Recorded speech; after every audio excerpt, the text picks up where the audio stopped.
მოგესალმებით, მე ირინა ტორონჯაძე ვარ და ეს არის ახალი, გადაცემა პოდკასტი MMA მეინსტრიმი.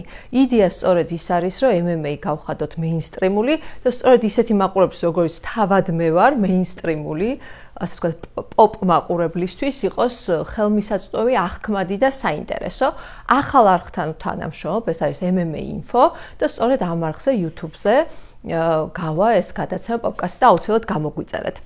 აუცილებლად მინდა გაგიზიაროთ, საიდან მოვხვდი ამ სფეროში, რაც აბსოლუტურად თითქოს ერთი შეხედვით აცდენილი ან სხვაგან არის ჩემი ინტერესები და როგორც მიცნობს მაყურებელი ქალთა უფლებადამცველი ვარ და უცებ დავინტერესდი და აბსოლუტური ობსესია, ვნება გამიჩნდა შერეული საბრძოლო ხელოვნების მიმართ, MMA-ის მიმართ და ეს მოხდა შემთხვევით. რიგითი, ასე ვთქვათ, სკროლვის დროს TikTok-ზე მიგდებს ვიდეოს, ეს ხდება ამ ზაფხულში, ძალიან ადრე არა, ძალიან ახალი, ასე ვთქვათ, თაყვანისმცემელი ვარ ამ სფეროში.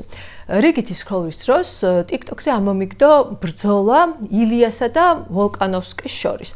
მე იმ მომენტისთვის არც ვიცი, რომ ეს ალექსანდრე ვოლკანოვსკია, ხედავ ილიას და ილია თოფურია ვიცანი და კადრი არის უკნიდან ილიას ზურგი ჩანს. და ვაპირებ, რომ რაღაც MMA ბრძოლა და ავსკროლ და უცებ ვიგრძენ იმპულსი, რომ რაღაცამ გამაჩერა და ისე თანხვედრაში მოვიდა ჩემი შინაგანი ენერგეტიკა ილიას გრძნობებთან, რომელიც მე დარწმუნებული ვარ, რომ იმას გრძნობდა, რაც მე მეგონა იმ წუთას.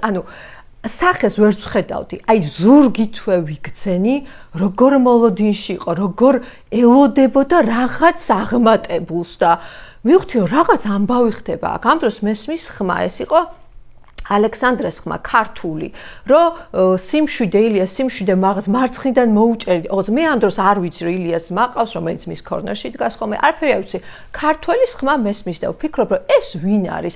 სერჩავ პარალელურად Google-ში, ამომიგდო, არ ვიცი, რაღაცა ისინი ილიას მწვრთნელები, რომელიც არიან ესპანელები, ვერ ვპოულობ, რომ ვინმე ქართველია მის კორნერში. ასე Google-ში არ იყო და ვფიქრობ, რომ რა ხდება, ძალიან დამაინტერესა. ამ დროს ახლა ძალიან მოკლე ვიდეოა, ანოკაუტებს ილია და მთავრდება TikTok-ზე მოგესალმებით მოკლე ვიდეოები. შევედი სასწრაფოდ YouTube-ზე დავსერჩე ეს ვინ არის ეს რა ორთაბრძოლა გავარკვიე რომ ვოლკანოვსკი თავიდან ბოლომდე ვნახე. შემდეგ ვნახე შემოსვლა და ის მომენტი, როცა ჯვარს კოცნის და ძმას აძლევს, მე როგორც გავიგე ეს ძმა ყოფილა ამ ჯვარს და იმდენად რაღაც ქვეცნობიერ, ეროვნულ, რელიგიურ სენტიმენტებს დააჯდა ეს მართლა ჩემდა გაუცნობიერებოდ ეს მომენტები, რომ მივხვდი, რომ ეს უბრალოდ ორთაბრძოლა კი არა, ეს არის ადამიანის ამბავი, რომელმაც გაიმარჯვა, პატარა ქვეყნიდან წასული ადამიანის ამბავი.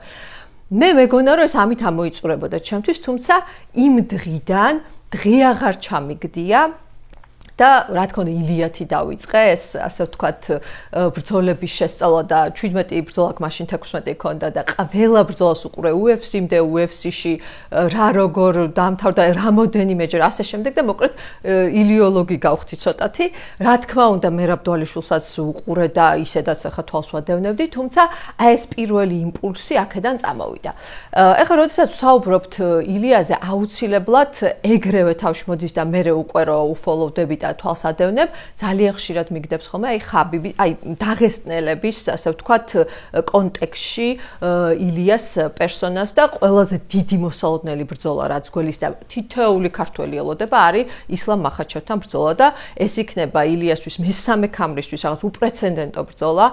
თვითონ განაცხადა, რომ უნდა რომ თეთრ სახლში მოხდეს ეს რაღაცა main event-ი იყოს და ეს ძალიან დიდი განაცხადია. მართლა ისტორიაში შევა როგორც ერთადერთი ასეთი გამარჯვებული თუკი ეს მოხდა და მე დარწმუნებული ასეც მოხდება. მოკლედ ისლამ მახაჩევი სულ აქტუალურია და პოპულარულია. ეხლა როგორც კი შემოდის ეს დაღესტნელების თემა, ეგრევე ხაბიბი შემოდის, იმიტომ რომ მოგეხსენებათ ისლამის, რა ვიცი, მწვრთნელია სულ კორნერშია თუ როგორც არის.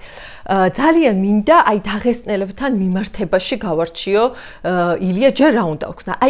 რა უნდა ვთქვა.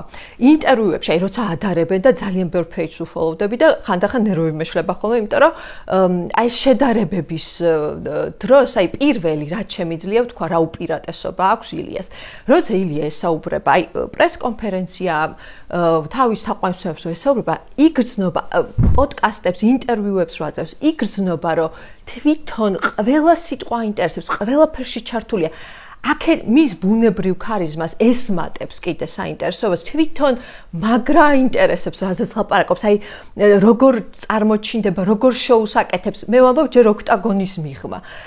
იმდენად ჩართულია, რომ ეს ენერგეტიკა მოდის, ეს ქმნის აი იმ რაღაცა კავშირს მაყურებელთან, როცა აი მაგალითად მე რო უყურებ ისლამ ახაჩევს, არ ვიცი, ხაბიბს, რომელთაც თავისთავად პატივისცემას იმსახურებენ, იმიტომ შრომობენ და თავის პროფესიის ყველაფერს აკეთებენ, ძალიან ძილობიანები არიან, ეგეთი კულტურა აქვთ, ნამდვილად, პიროვნულად არავინს ვეხებით და ვაკრიტიკებთ, მაგრამ როგორც პერსონებს რო პერსონაჟებს, ასე ვთქვათ, მათი ინტერვიუებში, აი მე განცდა მიჩნდება, რომ აი ცოტა ეძინებათ, აი ცოტა კიდიათ რა რაღაცას რო ეკითხები, აი ნუ ხო რაღაც აი ისე აი დიდად არ აინტერესებთ, აი რაღაცაერთ დუნე ენერგეტიკა მოდის და მე მგონია, რომ აი ზუსტად მაგაში უკვე მოგებულია ილია როგორც პერსონაჟი და როგორც აი ეპატაჟური და ძალიან საინტერესო მიმზიდველი უკვე სუპერსტარობისკენ მაგიტომ მიდის რომ სხვა ქარიზმასთან ერთად ეს ძალიან დიდი ერთგულება აქვს მაყურებლის და ჩართულობა და ეს აუცილებლად უნდა მეთქვა. რაც შეეხება ხა საბრძოლო სტილს და უფრო ესე რომ შევხედოთ საბრძოლო ხელოვნების სტილის მიხედვით და ჩემთვის ძალიან საინტერესო აღმოჩნდა ფსიქოლოგიური შტრიხები, იმიტომ რომ თავისთავად მე მაქვს სამედიცინო განათლება, სამედიცინო ფსიქოლოგიით ვინტერესდება, ზოგადად ფსიქოლოგია თქვენ იცით, ჩემმა მაყურებელმა იცის, რომ ჩემთვის საინტერესო თემაა და აქაც ძალიან კარგად გამომადგა ეს ცოდნა და შინაგანი რაღაცნაირად დაკვეთა, რომ ფსიქოლოგიურ შტრიხში გავარჩიო რაღაცები და ისე კარგად გამოიკვეთა ამ ორთაბრძოლებში, როგორი ფსიქოლოგიური მზაობა აქვს და ვის როგორი მზაობა აქვს მებრძოლებს, რომ თქვენთვისაც საინტერესო იქნება და გაგიზიარებთ. ეს აი სიტყვაზე, აი ხაბიბის და ილიას სავარაუდო შერკინება რო წარმოვიდგინოთ და ესეთ სტილები შევადაროთ. ყველაზე კარგად გონია, რომ ეს შედარება იქნება ადეკვატური. აი დავუშვათ ავიღოთ ჯაი ჰერბერის მაგალითი, გახსოვთ ილიას ძალიან ესეთი კრიტიკული მოწინააღმდეგე, რომელმაც ორთაბრძოლის დროს ისე მოარტყა ეს ჰაიკიკი თუ რა ვიცი რა ქვია ფეხი სახესთან, რომ 10-დან 9 ალბათ დანოკაუტდებოდა, უბრალოდ ილიამ გაუძლო ამას და შემდეგ ეგრევე, ასე ვთქვათ, გადაიყვანა ეს ჭიდაობაზე, ანუ ფეხებში შევიდა და მოკლედ გამოვიდა ამ სიტუაციიდან. აი ამ მაგალითზე მინდა და მე მგონია ეს ჯაი ჰერბერთან ბრძოლა ჩემთვის არის ილიას, აი ხა ჩოგბურთს დავესესხები, ბრეიკ პოინტი რო არის ჩოგბურთში, ხო? აი ფარული ბრეიკ პოინტი ჩემპიონობისთვის და გეტყვით რა გულისხმობ და რატო. ნახეთ რა შვება ილია. ეხლა რო უყურებ ამ ბრძოლას და ძალიან ბევრჯერ ნახე და ყველა ნახვაზე ახალი შტრიხები იკვეთება. თვითონ კომენტატორებიც იძახდნენ, რომ თან ეს ის პერიოდია, როდესაც ჯერ ილიას თავისი ეს მეჯიკ კრივის უნარები ჯერ ბოლომდე არ აქვს გამოვლენილი, ანუ წინ არის ვოლკანოვსკის ჰოლოვეიც და ოლივეირა. ჯერ ეს არ მოუხდენია ეს საოცრებები და მაგრამ ნახეთ უფრო მეტად თითქოს ძლიერია ამ ჭიდაობაში, რა თქმა უნდა კრივიც აქვს და რა თქმა უნდა სტრაიკინგიც, მაგრამ ჯაი ჰერბერტი ითვლებოდა ძალიან კარგ სტრაიკერად და კომენტატორები რო უსმენდი, უყურებდი, ამბობდნენ რომ ილია მეხა უნდა პრაგმატულად შეხედოს ამას, იმიტომ ისეთი ფეხი მოხვდა, რომ ჯობია, სადაც უფრო ძლიერია, ასე ვთქვათ, პარტერში გადაიყვანოს ამბავი და ჭიდაობაში და იქ ნაღდად დაჯაბნის ჯაი ჰერბერტს და ასეთი შემთხვევის მერე ჯობია ესე მოიქცეს, რას აკეთებს ილია? ბრუნდება და ანოკაუტებს ჯაი ჰერბერტს. ერთი რომ აქ თან არ დაგავიწყდეთ, რომ ამ ბრძოლის განმავლობაში ორჯერ კიდევ მოხდა სახეში ილიას ჯაი ჰერბერტისგან გააგდებინა ის კაპი თუ რაც ქვია, ანუ ძალიან ძლიერ დარტყმებს გაუძლო. ილია ბრუნდება და ანოკაუტებს, ეხა ამაში რა ჩანს, ჯერ ერთი რომ სუპერ გამძლეობა, მაგრამ ფსიქოლოგიურად რა, აი ეს არის ილიას მენტალიტეტი. აქ მოიგო ჩემთვის ილიამ საჩემპიონო ქამარი და შემდეგ მეორე ქამარი და რატო? ზუსტად იქ დაბრუნდა და ის შიში გადალახა ის საფრთხე. რამაც შეიძლება აი მართლა საფრთხე შექმნოდა და შეეშინებე, მაგრამ არ შეშინდა. აი სადაც შეეშინდა იქ გაიმარჯვა. აი რისიც სადაც საფრთხე იგრძნო, იქ მივიდა და იმ ელემენტში გაიმარჯვა. ანუ ის რო ილია დაბრუნდა და დაანოკაუტა, ეგ იყო პრინციპული განსხვავება. თორე ისიც გამარჯვება იქნებოდა, რომ შემოსულიყო და დაუშვათ ჭიდაობით მოეგო, ეგაც გამარჯვება იქნებოდა, მაგრამ ეს სხვა გამარჯვება აღმოჩნდა. ეს აღმოჩნდა წინაპირობა, აი შემდეგ რომ ვოლკანოვსკისაც დაანოკაუტა მაქს ჰოლოვეიც და შემდეგ ოლივეირა. ეს ნამდვილად break point-ი იყო ფარული, როგორც ჩოგბურთში ამბობენ და აქ ილია მაჩვენა რომ ის მართლაც მატადორი. ეხლა შედარება ვახსენე თავში რატომაც დავიწყე ჯაი ჰერბერტს ლაპარაკი და რას იზამდნენ დაღესტნელები. ხო, აი ხაბიბი აუცილებლად თავიდანვე წავიდა და ჩახუტებული კოტრიალი ეს პირველს და მეხუთე რაუნდს ვერაფრით ვერ განასხვავებდით. იქნებოდა შედეგზე ორიენტირებული.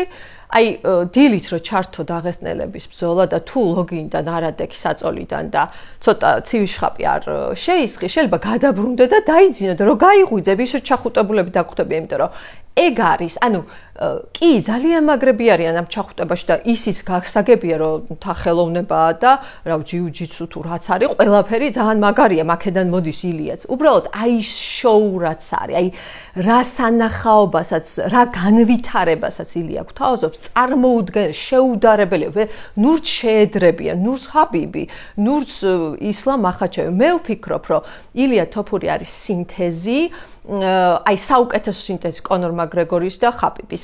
ხაბიბის აქვს აი ეს დისციპლინა და აი ეს რაღაცა საბრძოლო ხელოვნება, რომელიც მოდის აი პარტერში და ჭიდაობა და ეს მართლა რაღაც თავმდაბლობით წამოსული ფუნდამენტური სკოლა და კონორ მაკგრეგორისგან ეს ქარიზმა და ეს სტრაიკინგი და ასე შემდეგ და ოღონდ ორივეზე მაგარი აქვს კრივი და ისეთი კრივი შემოიტა ილიამ რომ მსგავსი უბრალოდ პრეცედენტი არ არის MMA-ში და ისე დონეზე აიყვანა ეს და კიდევ ვითარდება რომ წარმოუდგენ უნივერსალურ მებრძოლად მოგვევლინა და მე კიდე მახსოვს ინტერვიუ ილიასთან რომ ამ ჯაი ჰერბერტის ბრძოლის შემდეგ კიდევ დაამატა ვარჯიშები რომ ეს გამეფართოებინაო თვალსაწიერი საიდან მოდის დარტყმა და რაღაც საოცარ ვარჯიშებს და მომზადებას და ფიზიოთერაპიებს და რაღაც საოცარ აი ესეთი პასუხისმგებლობით ეკიდება ამ ყველაფერს რომ გრძნობს რომ რაღაც სუპერ პოტენციალი აქვს.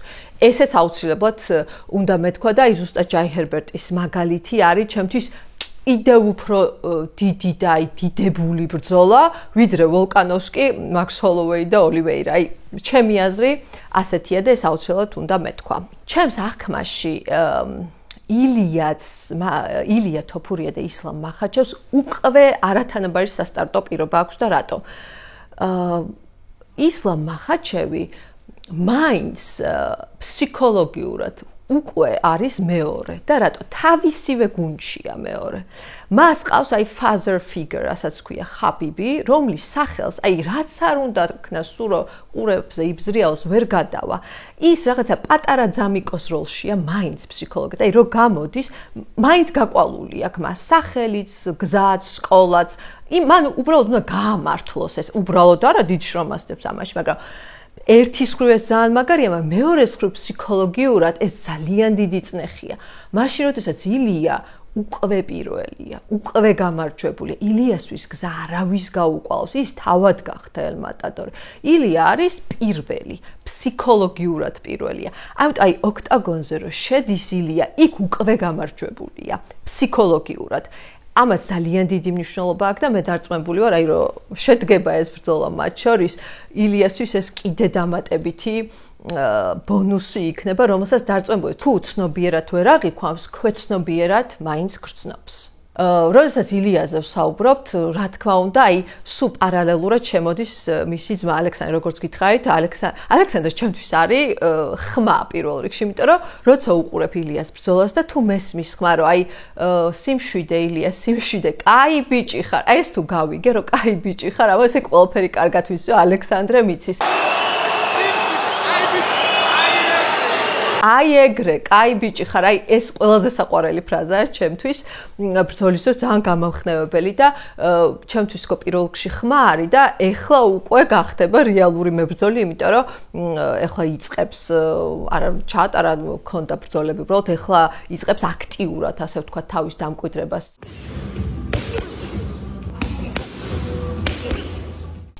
ხშირად შემხვედრია, რომ რაღაც სპეკულირება მსოფლიო მედიაში, რომ ილია თოფურია, ხოშეს რუსები აკეთებენ ამას. კი, მაგრამ რანაირი ქართველია იქ გერმანიაში გაჩნდა, ესპანეთში ცხოვრობს, ჰუ, თითქოს აი რაღაცა გაუფასურებას აკეთებენ ამ რომ ქართველია თუ ესპანელია თუ რაღაც ხალხნო. ნახეთ, სამშობლო არის სხვა რამე. სამშობლო თავის დეფინიციით არის ის ადგილი, ის სივრცე, სულიერიც და რეალურიც და ფსიქოლოგიურიც, სადაც შენი მშობლები არიან და არა მარტო, სადაც მშობლები არიან, მინიმუმ 7 თაობა სადაც არის, სადაც შენი წინაპარია, სადაც შენი სისხლია, გენეტიკა, ანუ სამშობლო არ არის გეოგრაფიული მოცემულობა. ილიასთვის არსებობს ერთადერთი სამშობლო, ეს არის საქართველო, შეიძლება იცხოვროს სხვადასხვა ქვეყანაში, სადაც გაუხარდება. ამიტომ ამაზე სპეკულირება მე მგონია, რომ საფუძველს მოკლებული და ხანდახან გვავიწყდება სამშობლოს დეფინიცია, თითქოს გაუბრალოებულია და აი ხანდახან ვფიქრობთ, რომ აი აქ თუ გავჩთი, ის არის ჩემი სამშობლო და არა, სად გაჩთი, ის არ არის შენი სამშობლო. შენი მშობლები სად არიან, მათი წინაპრები სად არიან, ეგ არის სამშობლო და ფესვები ძალიან მყარია და ძალიან ღრმად მიდის ქვეცნობიერში, ასე რომ ფრთხილად მოვეკიდოთ ამ საკითხს და აუცილებლად გადავიდეთ მერაბ დვალიშვილზე.